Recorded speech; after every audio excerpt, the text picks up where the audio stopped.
materi ya. Di sini kata materi yang kata lanjut nih, membangun kesadaran moral dalam kehidupan individu dan sosial. Pengertian landasan hidup etis dulu ya guys. Landasan hidup etis itu merupakan kumpulan nilai dan norma-norma moral yang membimbing perilaku individu dan interaksi sosial dan masyarakat. Nah, dalam definisi landasan hidup etis itu begini guys. Yang pertama, nilai moral, kumpulan nilai yang menjadi dasar moral individu seperti kejujuran, toleransi, kasih sayang, dan tanggung jawab. Ya, kesadaran diri begitu tuh. Kesadaran diri pemahaman individu akan akibat dari tindakan mereka serta kepedulian terhadap dampak moral dari keputusan yang diambil. Jadi begini guys, nilai moral dan kesadaran moral ini begini. Misalkan ketong membangun suatu komunikasi atau era di mana kita membangun suatu sosialisasi begitulah. Nah, nilai moral yang kesadaran moral ini sangat penting gitu. Dan salah satunya kita membutuhkan prinsip-prinsip etis moral yang tindakan individu seperti prinsip keadilan, kesetaraan, dan keberagaman. Kita lanjut lagi begini ruang lingkup landasan hidup etis dalam kehidupan sosial. Pertama tuh etika dalam interaksi sosial. Nah, kawan-kawan semua tahu itu. Kawan-kawan tahu penerapan nilai moral dalam hubungan individu, kelompok dan masyarakat secara luas. Jadi kita belajar bersama di sini untuk etika dan interaksi sosial. Etika dalam arti kita belajar bertanggung jawab, kita belajar untuk menghargai orang lain. Dan kalau interaksi sosial itu kita membangun suasana. Nah, kita pasti kan juga paham itu. Sebenarnya tantangan etis dalam masyarakat, menghadapi berbagai dilema moral dan tantangan etis dalam kehidupan, masalah keadilan hak asasi manusia dan teknologi yang berpengaruh memang terlalu besar ya kan. Tantangan etis dalam masyarakat terlalu besar, hanya kita harus tunjukkan ketempung etika dalam sosialisasi dalam masyarakat. Kita harus membangun etika. Soalnya harus yang kata langsung start di sini, langsung mentok di sini. Soalnya kata memang semua itu dengan pelan-pelan. Perhatikan kawan itu karena sama-sama kan dari SMK di sini ketemu sama lah, hanya kan beda di sini sebagai kawan-kawan guru atau mentor begitu. Dengan mengajarkan yang sebisanya beda lah. Begini kebijakan dan tata kelola. Kebijakan tata kelola begini begini kebijakan dan tata kelola itu begini ketempung keberadaan diri lah, ketemu prinsip sendiri yang kita dasarkan untuk membangun semua. Ketemu raga, ketemu prinsip itu, ketemu prinsip etika itu, kita membangun kembali masyarakat, kita bersosialisasi untuk masyarakat. Jadi dari situ kan dari semua kita membangun itu sesuatu tingkat yang sangat istimewa lah begitu.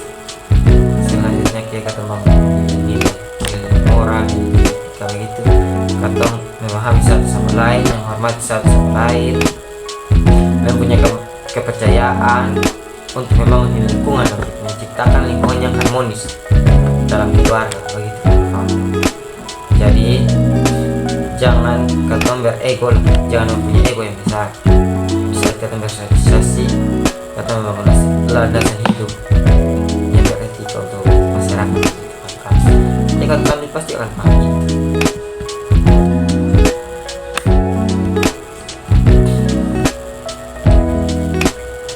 Nah, dalam kehidupan moral yang etis ini punya kepedulian bagian dasar juga keadilan, kebenaran, tanggung jawab, kehormatan, empati.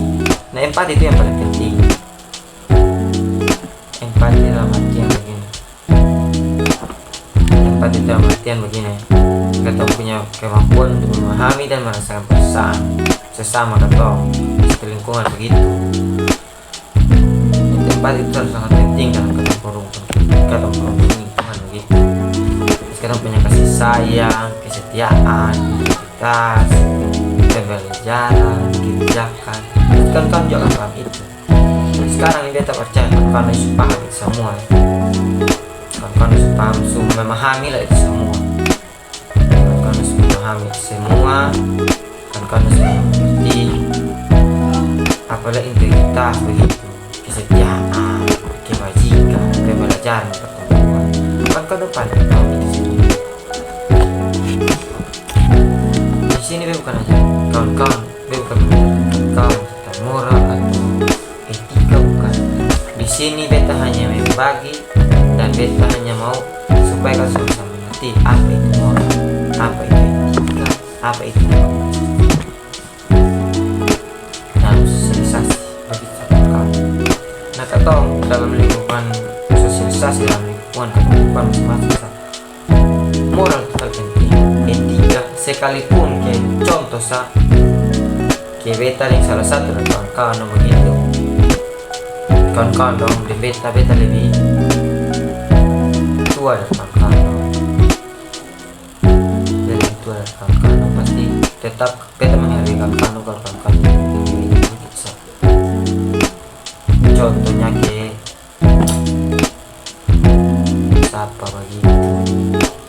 Kalau salah satu dari katong saling mati, pasti akan jadi hal yang baik. Nah, ini tentang ini dia bertentangan nih kawan-kawan boleh lihat saat ada di PowerPoint. Tantangan yang sangat besar, tantangan etika terlalu sangat besar. Yang pertama, teknologi dan privasi. Nah, penggunaan data begitu. Pribadi tanpa izin, perlindungan yang baik, serta kejelasan. Kedua, keadaan sosial, kesenjangan ekonomi, hak asasi manusia. Nah, itu banyak sekali. Kadang yang lebih tua atau yang lebih muda saling menghargai begitu. Nah, teknologi dalam arti begini. Contohnya satu dengan yang satu, antara satu kawan-kawan dengan yang satu kawan-kawan yang di bawah umur, dia punya segalanya. Dia punya HP lah, laptop lah, wifi lah. Nah, dia menghargai yang lebih atas dia. Nah, itu tentangnya sangat. Nah, kalau kawan-kawan yang di atas coba memahami itu lebih dalam, sakit bisa lah tapi dia mungkin dari itu kan bisa kasih paham dia. Dari situ kan dia memahami moral, etika. Dan kalau keadaan sosial ini kayak begini, keadaan sosial begini kayak satu lebih banyak orang kaya ya. Dong punya segalanya, dong bisa jadi tolak ukur atau itu yang jadi tantangan sangat besar dalam lingkungan. Jadi kawan-kawan mungkin kalau misalkan kawan-kawan punya tetangga atau keluarga yang kaya sekitar lingkungan begitulah, kawan-kawan tanggapi atau berbagi begitu. Dong punya segalanya, dong punya apa-apa, dong menciptakan kesenjangan sosial. Tanggapi dong kayak biasa-biasa sih.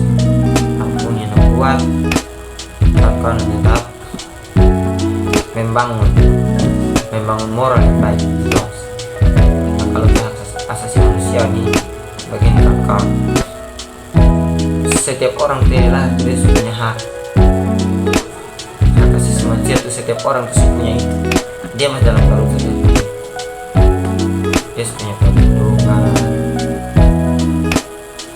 Jadi kalau kawan-kawan dapat yang kayak orang yang terlalu di atas kawan-kawan, ekonomi lebih di atas kawan-kawan, mempunyai lebih dari kawan-kawan baru dong menindas kawan-kawan.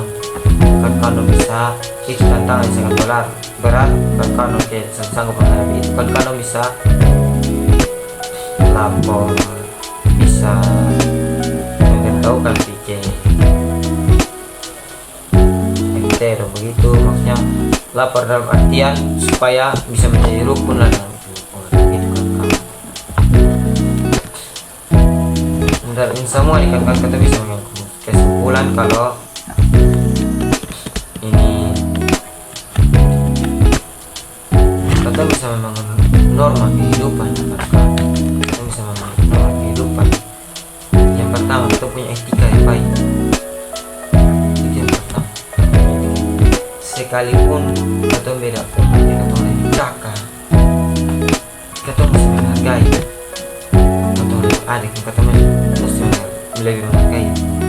Terus kita mesti interaksi, kita mesti punya kebijakan, nilai-nilai, norma begitu. Jadi begitu kan yang pada kecil, SMA, SMK, masa yang akan mengerti segala hal. Kan akan mengerti segala hal. Kan akan dapat tantangan yang sangat besar. Jadi kalau kawan-kawan memahami ini materi ini, beta di sini juga hanya saling berbagi saja. Beta sudah lewati semua serum kawan-kawan.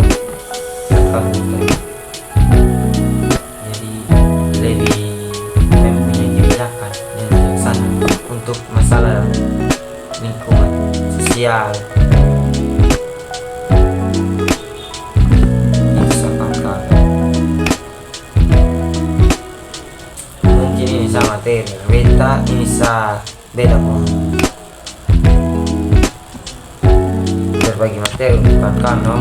Beta percaya kawan-kawan itu suatu saat akan jadi ke beta, mungkin nyalain beda dari beta, tapi beta percaya apapun yang beta terapkan di kawan-kawan atau akan lanjut atau materi selanjutnya karena tugas besar itu. Beta percaya kawan-kawan akan memahami ini materi beta. Nanti ketemu kalah sampai sini saya kawan-kawan. Selanjutnya kita akan lanjut kalau sana minggu depan, 2 minggu depan, karena minggu depan mungkin belum tentu akan